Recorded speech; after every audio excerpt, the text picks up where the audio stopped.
Good evening, ladies and gentlemen.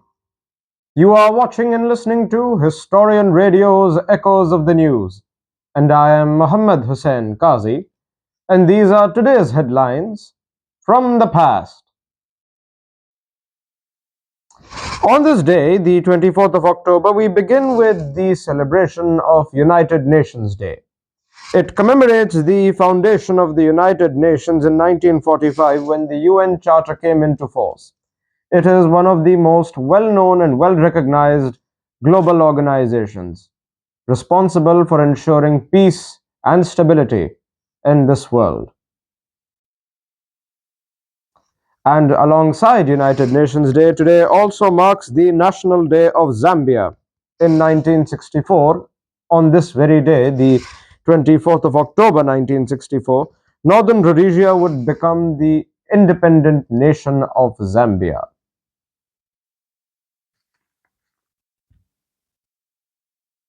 Continuing on this date, in 1857, the first football club was formed by a group of Cambridge University old boys meeting in Sheffield.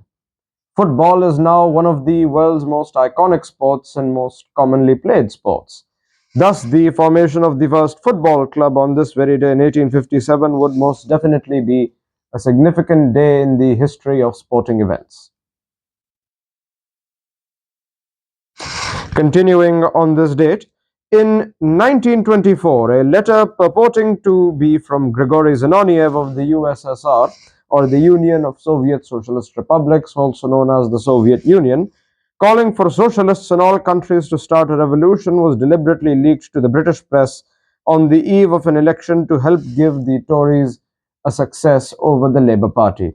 Subsequently, Zinoniev would denounce the letter as a forgery as well as the Labour Party. This would be one of the most intriguing moments in the diplomatic relations between the Soviet Union and the Western world, prior to the Cold War, of course.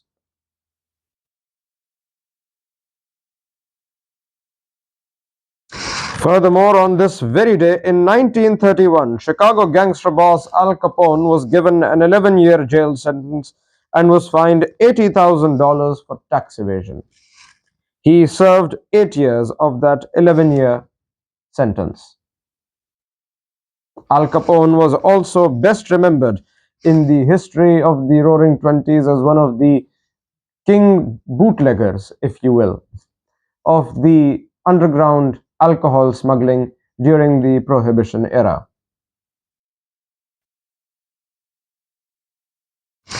Furthermore, on this very day in 1989, US television preacher Jim Baker was given a 45-year jail sentence and fined $500,000 for swindling his followers for millions of dollars.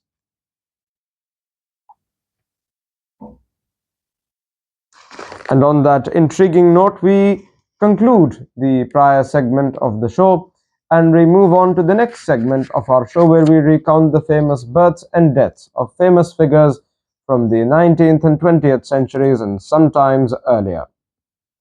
Born on this day in 1769 was Jacques Lafitte, a French banker who made a fortune and became the governor of the Bank of France during the Revolution.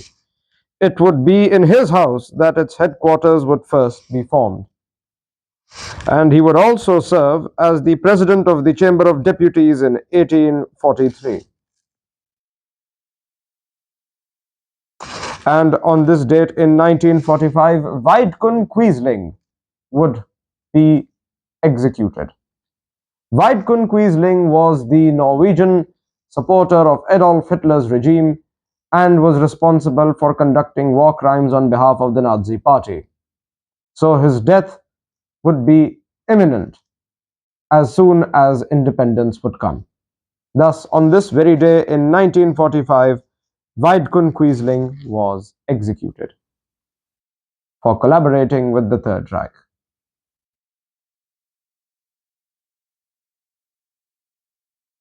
And on that note, we conclude today's headlines of the day. You were watching and listening to Historian Radio's Echoes of the News. And I am Muhammad Hussain Qazi. And these were today's headlines as history first heard them.